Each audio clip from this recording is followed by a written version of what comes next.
In the years leading into the Pacific War, long before the first torpedo was launched at Pearl Harbor, an invisible race was already underway, one that would determine the fate of nations and the future of naval warfare.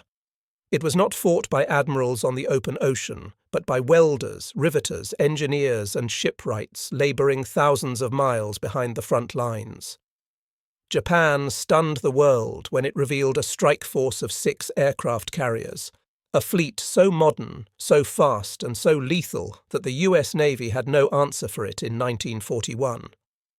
Yet, as these carriers carved a path of destruction across the Pacific, another story was unfolding quietly on the American mainland. In shipyards stretching from Brooklyn to Newport News, from Puget Sound to the wild industrial experiments on the West Coast, the United States was preparing a response unlike anything the world had ever seen. Through revolutionary prefabrication methods, round-the-clock industrial mobilization, and the sheer scale of American manufacturing muscle, the United States began constructing new carriers at a speed so astonishing that by the time Japan realized what was happening, America had already built 17 fleet carriers, 17 giants rising from dry docks with a relentlessness that would redefine the balance of power in the Pacific. This is the story of how the war for the Pacific was decided not at Midway, not at the Solomon Islands, and not even at the Philippine Sea, but in the shipyards where history's greatest naval arsenal was forged, one welded plate at a time. Thus, why aircraft carriers became the new kings of naval warfare. In the early 20th century, the battleship was still regarded as the ultimate symbol of national power, a floating fortress whose big guns were believed to decide wars. But the interwar years exposed the limits of this old doctrine and revealed a new truth. The airplane had become the decisive weapon of the sea. Aircraft carriers, once experimental platforms dismissed by traditionalists, suddenly offered something no battleship could match: reach. A single carrier could project hundreds of miles of striking power, hitting enemy fleets, bases, and industrial centers long before its presence was even detected. Japan understood this earlier than most nations, methodically developing carrier aviation, refining pilot training programs, and studying the long-range operations that would one day culminate in Pearl Harbor. The United States understood the potential as well, but in the 1930s it lacked the urgency and strategic clarity that drove Japanese innovation. Early clashes in the Pacific, Coral Sea, Midway, and the brutal campaign for Guadalcanal made it unmistakably clear that the age of the battleship was over. Carrier groups, not dreadnought lines, would decide the outcome of World War II. This shift in naval reality created an industrial challenge as massive as the Pacific itself. Whichever nation could build and replace carriers faster would ultimately command the seas. And in this new kind of war, numbers, production speed, and the capacity to learn and adapt quickly mattered more than tradition, prestige, or even individual brilliance. Japan's early advantage and the 6 carriers that shocked the world.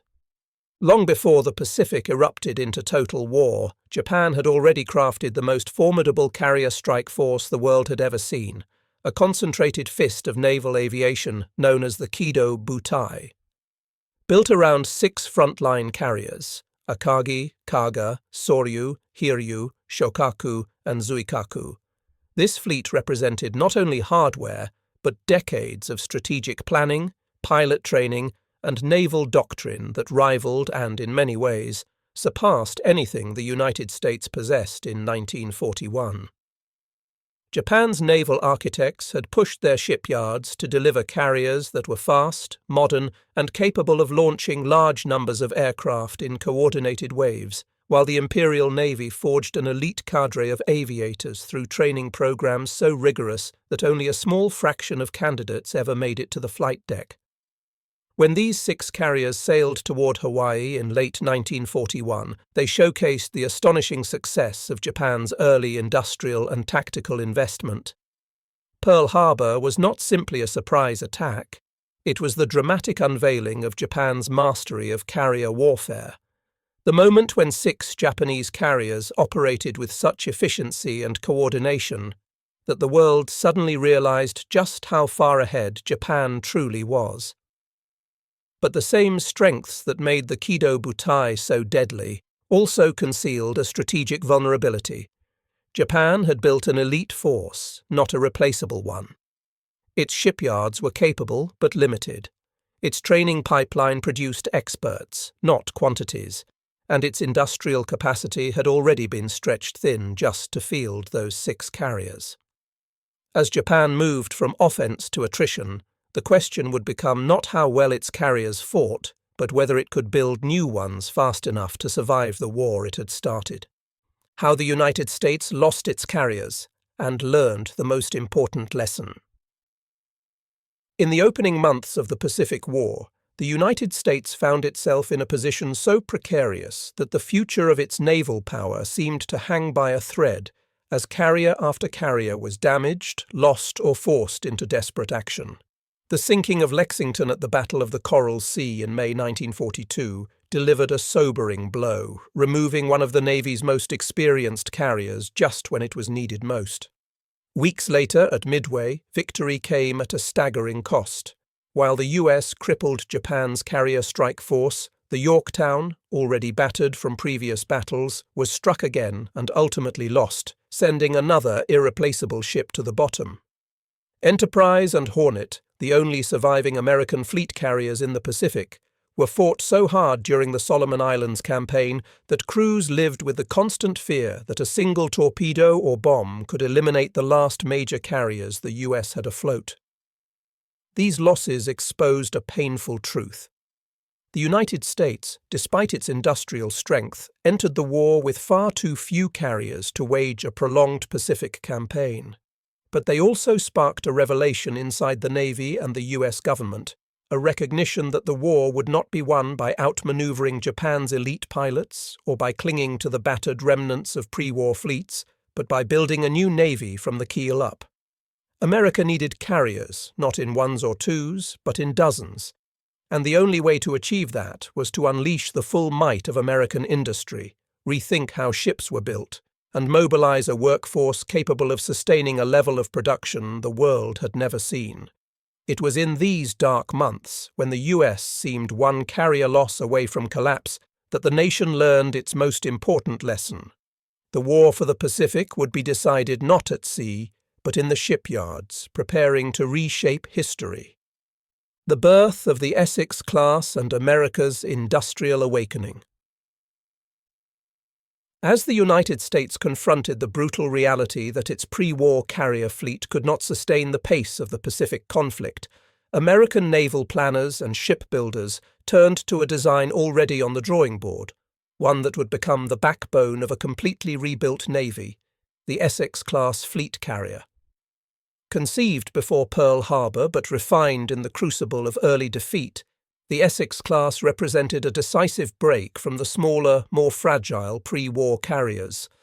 These new ships were bigger, tougher, and engineered for the demands of modern air power, with reinforced flight decks, expanded hangar space, and the capacity to launch larger air groups with unprecedented efficiency. But the Essex-class was more than just a new ship, it was a statement of intent. The United States deliberately chose a design that could be mass-produced, standardized, and built continuously across multiple shipyards without the delays that had plagued earlier vessels. Launched under the emergency shipbuilding programs of 1942, the Essex carriers became the centerpiece of America's industrial awakening. They were not boutique warships crafted slowly by artisans.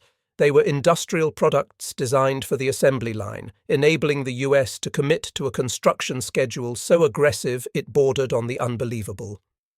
As keels were laid one after another in Newport News, Brooklyn, Philadelphia, and across the West Coast, these carriers became symbols of a new American war strategy, one that embraced scale, speed, and relentless output.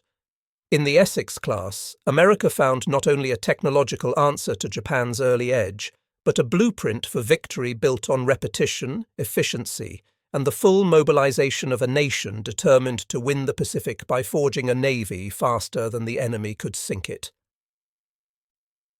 Kaiser's revolution, the prefabrication miracle that cut years into months. While the Essex-class provided the blueprint for America's carrier resurgence, it was the radical industrial philosophy of Henry J. Kaiser and his shipyards that transformed this blueprint into a tidal wave of production that Japan could never hope to match. Kaiser, an outsider with no traditional shipbuilding background, believed that naval construction should not be an artisanal craft but an industrial process, one driven by prefabrication, modular assembly, and 24-hour shifts that treated shipbuilding like manufacturing rather than maritime engineering. At his West Coast yards, hull sections were built simultaneously in separate locations, complete with wiring, piping, and internal fittings already installed, then lifted into place like giant steel building blocks. Welders replaced riveters, slashing labour hours while strengthening the hulls. Specialised teams learned single tasks and repeated them endlessly, gaining speed and precision until the process resembled an assembly line more than a dockyard. These techniques first gained fame in Liberty ship production, where one vessel was famously built in just over 4 days. But the mindset soon spilled into every corner of the maritime world, influencing the timelines for escort carriers, amphibious vessels, and eventually the larger fleet. Though Kaiser did not personally build Essex-class carriers, his methods reshaped the entire industrial ecosystem supporting them. The lesson was simple. If each stage of construction could be standardized, modularized, and completed before sections reached the slipway, the traditional years-long timeline could collapse into months. And collapse it did. The American shipbuilding machine, supercharged by Kaiser's ideas, reduced complexity, eliminated bottlenecks, and allowed multiple Essex-class hulls to advance in parallel across different shipyards. It was a revolution in steel and sweat, one so efficient, so relentless, and so utterly unmatched that it enabled the United States to create not just a fleet but an armada before Japan fully understood the scale of what was coming. 17 carriers before anyone could count them. By 1944, the full force of America's industrial transformation surged into the Pacific in a way so sudden and overwhelming that even seasoned naval commanders struggled to grasp its scale. While Japan laboured to replace the 4 frontline carriers lost at Midway, efforts hampered by material shortages, limited shipyard capacity, and the slow pace of artisanal construction, the United States quietly unleashed a fleet-building campaign unprecedented in naval history. One by one, Essex-class carriers rolled out of dry docks. Essex, Yorktown, Intrepid, Bunker Hill, Wasp, Hancock, Bennington, Ticonderoga, Randolph, Lexington, and many more, each one a steel leviathan bristling with aircraft, engines, and firepower. Between 1942 and the end of 1944, America commissioned 17 of these fleet carriers, 17 fully operational capital ships, each capable of launching 90 to 100 aircraft, each staffed by thousands of sailors, each representing the industrial output of a nation operating at full wartime throttle. Japan, by contrast, managed to complete only a handful of carriers during the same period, and many, like Taiho or Shinano, were rushed, flawed, or too late to change the outcome. Even more staggering was the speed. Some Essex-class ships that would have required 3 to 4 years before the war were completed in barely over a year, with construction overlapping so seamlessly that new hull numbers appeared faster than Japanese intelligence could track them. American admirals spoke openly of losing a carrier and still having more than enough, an attitude unthinkable in 1942, but suddenly shockingly true by 1944. These 17 carriers were not merely ships. They were floating symbols of a nation that had mastered the art of wartime production, a fleet so vast that it turned the carrier from a precious strategic jewel into a mass-produced instrument of dominance. And by the time Japan realized what had happened, these ships were already steaming westward, bringing with them the final verdict of the Pacific War. Japan's breaking point: losses, shortages, and the collapse of carrier production. As American carriers began appearing in the Pacific in seemingly endless numbers, Japan faced a crisis that no amount of tactical brilliance or individual heroism could overcome. A collapse of industrial capacity so severe that the Imperial Navy simply could not replace the ships and air crews it was losing. The 4 carriers destroyed at Midway in 1942 had gutted the Kido Butai, but Japan's deeper problem was that its shipyards were never built for mass production.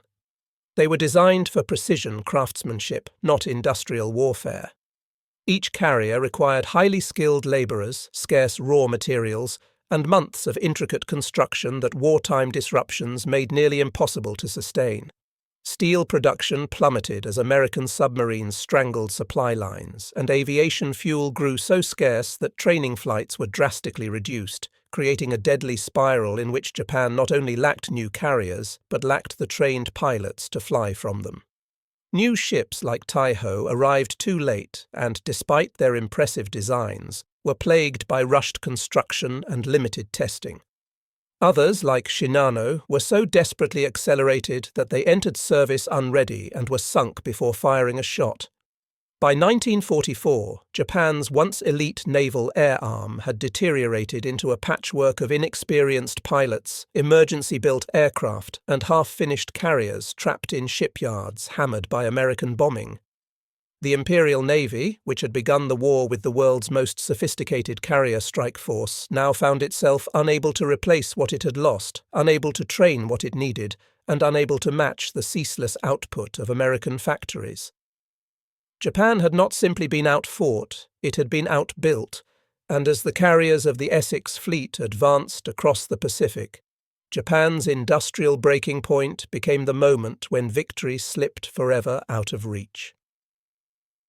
The Philippine Sea and the day industrial power won the war. The ultimate proof of America's industrial triumph came in June 1944, when the vast carrier fleets born from US shipyards met the remnants of Japan's once formidable naval air arm in the Battle of the Philippine Sea, a clash so one-sided it became known as the Great Marianas Turkey Shoot. As American forces advanced to seize the Mariana Islands, Japan assembled what carriers it still possessed, including the newly built Taiho and Shokaku-class vessels, hoping to deliver a decisive counterblow. But this time, the battlefield no longer belonged to elite Japanese aviators or intricately coordinated strike groups. It belonged to numbers, experience, and technology. The US Navy sailed into battle with 15 frontline carriers, many of them Essex-class, supported by modern radar, veteran pilots, and hundreds of aircraft flown by crews who had trained without interruption thanks to limitless fuel and an endless supply of replacement planes. When Japan launched its strikes, the result was devastating. Waves of inexperienced pilots were intercepted long before they reached American ships, cut down by radar-directed fighters whose carriers carried far larger and more modern air groups. By sunset on June 19th, over 300 Japanese aircraft had been destroyed, along with the Taiho and Shokaku, while American losses were minimal. The battle was not simply a tactical victory. It was the moment when industrial might manifested directly onto the battlefield. Every American plane shot down could be replaced in days. Every Japanese loss represented a pilot who could not be retrained and a plane that could not be rebuilt. The Philippine Sea was the day the logic of mass production overwhelmed the logic of elite craftsmanship, the moment when American carriers proved that wars of attrition are won not by the finest ships, but by the most ships. It was here, in the skies above the Mariana Islands, that the industrial balance of power decided the future of the Pacific once and for all. Why industry, not strategy, chose the winner of the Pacific? When historians look back on the Pacific War, it is tempting to focus on the dramatic carrier duels, the brilliant admirals, and the turning points decided by luck, intelligence, or individual heroism. But beneath every raid and every battle lay a far deeper engine of victory, one powered by factory floors, blueprints, and production quotas. Strategy mattered, but strategy could not conjure steel, fuel, or trained aviators out of thin air. Japan entered the war with superb ships and the world's best naval aviators, Yet its entire imperial infrastructure could not sustain the enormous costs of modern naval warfare. It could not rebuild its carriers at the rate it was losing them. It could not produce enough aircraft or train enough pilots to replace the veterans lost in the Solomons and Central Pacific. The United States, by contrast, treated the war as a national industrial endeavor, turning its shipyards and factories into vast engines of replacement and expansion. Whenever the US lost a carrier, 2 more were already rising from slipways. Whenever a squadron was wiped out, new pilots and new aircraft were ready to take their place. Battles like Midway and the Philippine Sea did not merely showcase American tactical brilliance. They revealed what happens when a nation capable of unlimited production meets a nation forced to husband every precious asset. In the end, the Pacific War was not won by a single battle or a single fleet, but by a strategy rooted in abundance, resilience, and the relentless conversion of industrial power into fighting strength. The war confirmed a truth that would define the 20th century. The side that can build the fastest, replace the most, and sustain the longest is the side that will shape the outcome of history. Final takeaway: the carriers that changed the war and how America built victory. And so, as the Pacific fell quiet and America's vast carrier fleet returned home, the true story of the war came into focus. Not merely a clash of navies, but a clash of industrial worlds.